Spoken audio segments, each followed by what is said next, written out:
नमस्कार, सत्यपरिचितमध्ये मी इरफान सेल आपल्या सर्वांचं स्वागत करतो। मी सध्या आहे आता काशीमीरा वाहतूक पोलीस ठाणे येथे आणि या ठिकाणी मनसेच्या वतीने ठिय्या आंदोलन करण्यात आलं आहे। सर्व मनसैनिक आणि मनसेचे शहर अध्यक्ष व तसेच पदाधिकारी या ठिकाणी माझ्या पाठीमागे तुम्ही बघू शकता कशा प्रकारे या सर्व संपूर्ण ऑफिसरनी ताबा घेतलेला या ठिकाणी बसलेला आहे। काय विषय आहे ते आपण शहर अध्यक्ष संदीप राणे त्यांच्याकडून जाणून घेऊ।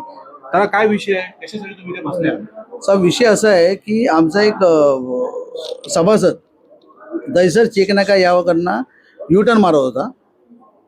यू टर्न मारत असताना थोडी सिग्नलच्या पुढे गाडी गेली।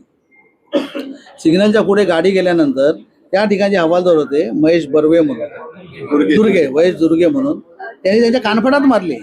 आई बहीण काढली त्याची, त्याचा काही संबंध नव्हता। त्या ठिकाणी त्यांनी जर सांगितलं असतं त्याच्या फाईन मारा, तुम्हाला फाईन मारायचा अधिकार आहे, तुम्हाला टोविंग करायची अलाउड आहे, पण तुम्हाला आई बहीण काढायची आणि लोकांना कानफडात मारायची एवढी कुणी अथॉरिटी दिली?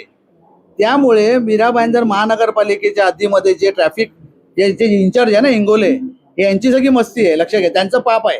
त्यामुळे दैसर चेकनाका या ठिकाणी फक्त जीजेच्या गाड्या पकडण्याचं काम करतात ते लोक, बाकी दुसऱ्यांचं कुठलंच काम नाही। आज हा आमचा सभासद त्या ठिकाणी जर चुकला असेल तर त्याच्यावर तुम्ही फाईन मारायला पाहिजे होती, त्याच्यावर तुम्ही गुन्हा दाखल करायला पाहिजे होतं।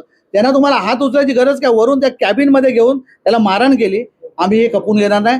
जो पण त्याचा गुन्हा दाखल होत नाही तो पण या ठिकाणी आम्ही हलणार नाही। काशीमीरा चौकीमध्ये आम्ही या ठिकाणी आहोत। या ठिकाणी जो पण त्याचा गुन्हा दाखल होत नाही तो पण या ठिकाणी आम्ही हलणार नाही, लक्षात घ्या, हे आम्ही ठरवलेलं आहे। ज्यांना मारहाण झाली आहे ते सध्या आमच्या सोबत आहेत। आता त्यांच्याकडून जाऊन घेऊया की नक्की काय प्रकरण होतं। जरा काय नाव आपलं? माझं नाव अनिल कारकल। माझं नाव अनिल शंकर कारकल। मी मीरा गावठण महाजनवाडी येथून जात होतो शाळेच्या पोरांना सोडायला। तिथे सिग्नल ठाकूर मॉलच्या पुढे चेकनाकाला सिग्नल लागतो, तिथून युटर्न होता। तर मी सिग्नलला जाऊन थांबलो, कारण की मी लेफ्ट साईडला होतो आणि राईट साईडला हळूहळू सिग्नल देऊन हात दाखवून राईट लेनला गेलो, कारण की मला राईट युटर्न करत होता। मी सिग्नलपर्यंत पोहोचलो आणि तिकडे थांबलो तर माझ्या मागून एक कार येत होती, त्याने मला हॉर्न दिला दोनदा तीनदा, बोला की थोडी पुढे घे। तर मी फक्त थोडा भाग पुढे घेतला गाडीचं आणि मागून त्याला बोललो, तू बाबा जा, हॉर्न नको मारू, तू जा। तर मग एवढंच मी फक्त घेतलं तर साहेबांनी मला गाडी पुढे कशी घेतली, लगेच त्यांनी माझ्या आई बहीण म्हणजे नॉनव्हेजमध्ये शिव्या दिली माझ्या आई बहिणीवरती आणि माझ्या एक इथं कानाखाली मारली आणि मला मारल्यानंतर तसंच दरवाजा खोलून मला खिचडत नेला। त्यांची कॅबिन आहे तिकडे, चौकी सिग्नलला कॅबिन आहे, बूथ आहे, त्याच्या आतमध्ये जाऊन असं मारलं की त्यांचा रुद्र अवतार तसं मारलं मला, की मी जेणेकरून मी काय गुन्हा केलाय तसं मारलं मला। आणि एवढं मारायची गरज नव्हती सर। मी त्यांना विचारलं माझं काय चुकी झाली, मी तुम्हाला शिवी दिली किंवा तुम्हाला उद्धट बोललो किंवा काय सिग्नल तोडलं, काय केलं?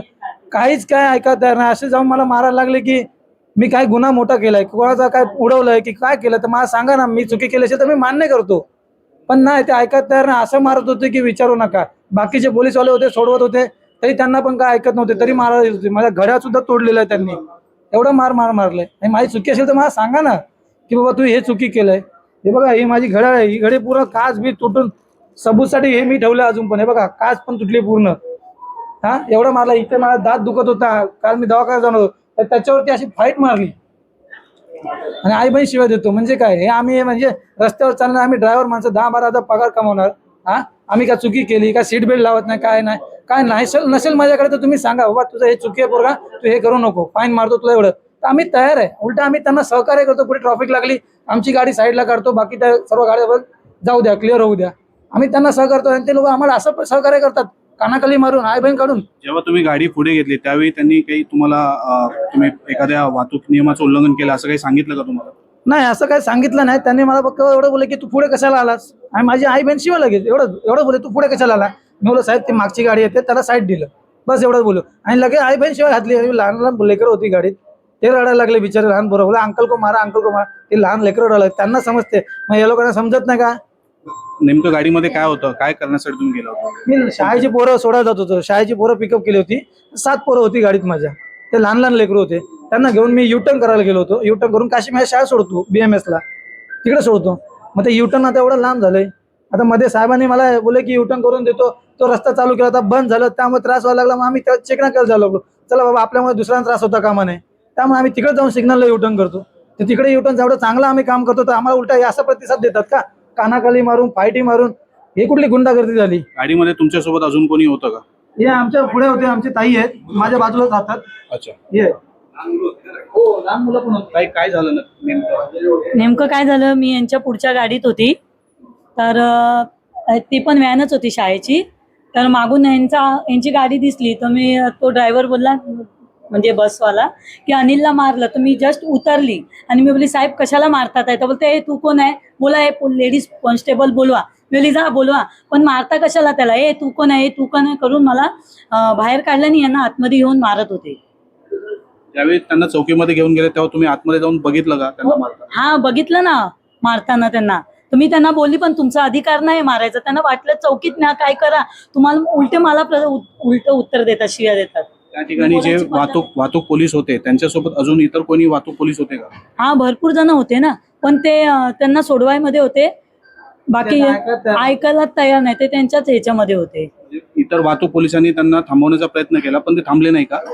थांबलेच नाही. त्यांना बोललेच नाही. काय तर काय बोलले काय नाही काय नाही बोलले. त्यांना थांबवायचा प्रयत्न केला पण ते कोणाचा ऐकायला तयार नाही. दुसऱ्यांचा राग येऊन आमच्यावर काढतायत ते. असं झालं. मी बोले असं मारायचा अधिकार नाही ना तर वरून मलाच उलट बोलतात. लेडीजला बोलायची पद्धत नाही त्यांच्याकडे. मग मी त्यांना बोलली हा असे शिव्या बिव्या म्हटलं देऊ ना आम्हाला पण येतं. आम्ही तुमची इज्जत करतो ट्रॅफिक हवालदार आम्हालाही समजतं तुमची ड्युटी आहे. पण हे असं मारणार बिचारा गरीब माणसाला पकडून हे यांना कोणी अधिकार दिलेला आहे. जसं की आपण पाहू शकता कट केला. जसं की आपण पाहिलं कशा प्रकारे वाहतूक पोलिसांनी यांना मारहाण केली. त्यांनी आपल्या जे काही घटना घडली त्यावेळी ते सर्व संपूर्ण इथे सांगितले आणि ते आता या कार्यालयामध्ये मनसे पदाधिकारी बसलेले आहेत. आपण शहर अध्यक्ष संदीप राणे यांच्याकडून जाणून घेऊया की आता इथून पुढे त्यांची काय भूमिका आहे काय मागणी असणार आहे. जरा काय मागणी आहे? आमची मागणी हेच आहे की त्याला सस्पेंड करण्यात यावं. त्यांना अथॉरिटी कोणी दिली त्यांच्यावर गुन्हा दाखल व्हायला पाहिजे आमची मागणी आहे. त्यामुळे मीरा भाईंदरमध्ये ट्रॅफिकचे जे इंचार्ज आहेत सागर इंगोले हे सगळ्यांचं पाप आहे लक्षात घ्या. त्यामुळे पहिल्यापासून ही व्यक्ती महाराष्ट्र निर्माण सेनेच्या विरोधातच काम करते. आमचे सभासद बघून त्याला ऑफिसमध्ये एकट्यामध्ये बोलवलं आणि एकट्यामध्ये बोलून त्याला हे करतं की तुझी गाडीचा परमिट आम्ही रद्द करू तुला कोणी सांगितलं हे करायला. हे धंदे अरे त्यांनी मारहाण झालं त्याच्या पहिलं तुम्ही बघा ना नंतर बाकीच्या गोष्टी करा ना. तो मी तर बोलतो 1001% चुकलाय तर त्याच्या गुन्हा दाखल करा. पण हे धंदे आम्ही खपून घेणार नाही. सागर इंगोले साहेबांना आम्ही चेतावणी देतोय बस झाला आता तुम्ही मीरा भाईंदर तुम्ही आल्यापासून मीरा भाईंदरचा ट्रॅफिकचा सगळं सत्यानाश झालेला आहे. त्यामुळे यांच्यावर कारवाई व्हायला पाहिजे. सागर इंगोले पण कल्प्रिट याच्यामध्ये आणि तो दुर्वे आहे ना त्याच्यावर कारवाई व्हायला पाहिजे. ही आमची मागणी आहे. त्याशिवाय आम्ही या ठिकाणी उठणार नाही. गेल्या अनेक दिवसांपासून नागरिकांच्या तक्रारी येत आहेत. शहरांमध्ये ठिकठिकाणी दुचाकी आणि खास करून जे रिक्षावाले आहेत त्यांना टार्गेट केलं जात आहे. तर इथे कुठे ना कुठे वाहतूक पोलिसांकडून अतिरिक्त पैसे वसुली करण्याचा प्रयत्न चालू आहे का? हे सगळे वसुली पाशाच आहेत. हे लोकांना तुम्हाला मी सांगतो दहिसर चेकनाका या ठिकाणी गुजरातच्या गाड्या फक्त गुजरातच्या गाड्या पकडण्यात तर दिवसाला 3 ते 2 लाख रुपये लोक या ठिकाणी वसूल करतायत आणि याच्यावर कारवाई व्हायला पाहिजे. बाकीच्या गोष्टीवर अँटी ट्रॅफिकचं काय पडलेली नाही. दहिसर चेकनाका या ठिकाणी फार मोठ्या प्रमाणामध्ये ट्रॅफिकची समस्या आहे. तिथे कोणाला बघायला तयार नाही. पण ह्या लोकांना फक्त जीजेच्या गाड्या बस. तुम्ही या ठिकाणी सकाळी 5 वाजल्यापासून ते 11 वाजेपर्यंत बघा तर फक्त जीजेच्या गाड्या. त्यामुळे दुसऱ्यांचा काही उद्योग नाही. फक्त कलेक्शन फक्त चिरमिरी द्या ह्याच्या नावावर जीपे करा त्याच्या नावावर त्या पानवाल्याच्या नावावर जीपे करा त्या नारळ पाणीवाल्याच्या नावाने जीपे करा. हे सगळे धंदे यांचे चालले आहेत लक्षात घ्या. त्यामुळे सीपी साहेबांना पण मी उद्याच्या उद्या सिस्टम मंडळ जाऊन भेटणार आहे आणि यांच्यावर कारवाई करायला लावणार आहे. पण तुमच्या माध्यमातून आता जर वाहतूक पोलिसांकडून कुठल्याही प्रकारची कारवाई झाली नाही तर यापुढील तुमची भूमिका काय असते? माझी भूमिका स्पष्ट आहे. त्याच्यावर कारवाई करा मग आम्ही या ठिकाणी उठू. त्यांच्यावर कारवाई व्हायला पाहिजे. त्यांनी जे त्याच्या आई बहीण काढलेली आहे आई बहीण काय एवढं स्वस्त झाली नाही लक्षात घ्या. तुम्हाला अधिकार आहे का मारहाण करायचं त्याला तुम्ही गुन्हा दाखल करा ना. त्यांनी जर गुन्हा केला तर गुन्हा दाखल करा. आमचं काही दुमत नाही. पण जर त्याच्यावर तुम्ही जर हात उचलताय कॅबिनमध्ये घेऊन जाऊन मारताय तर त्याची कारवाई व्हायला पाहिजे त्याच्यावर. त्या निमित्ताने आम्ही सगळ्यांनी या ठिकाणी जमलेलो आहोत.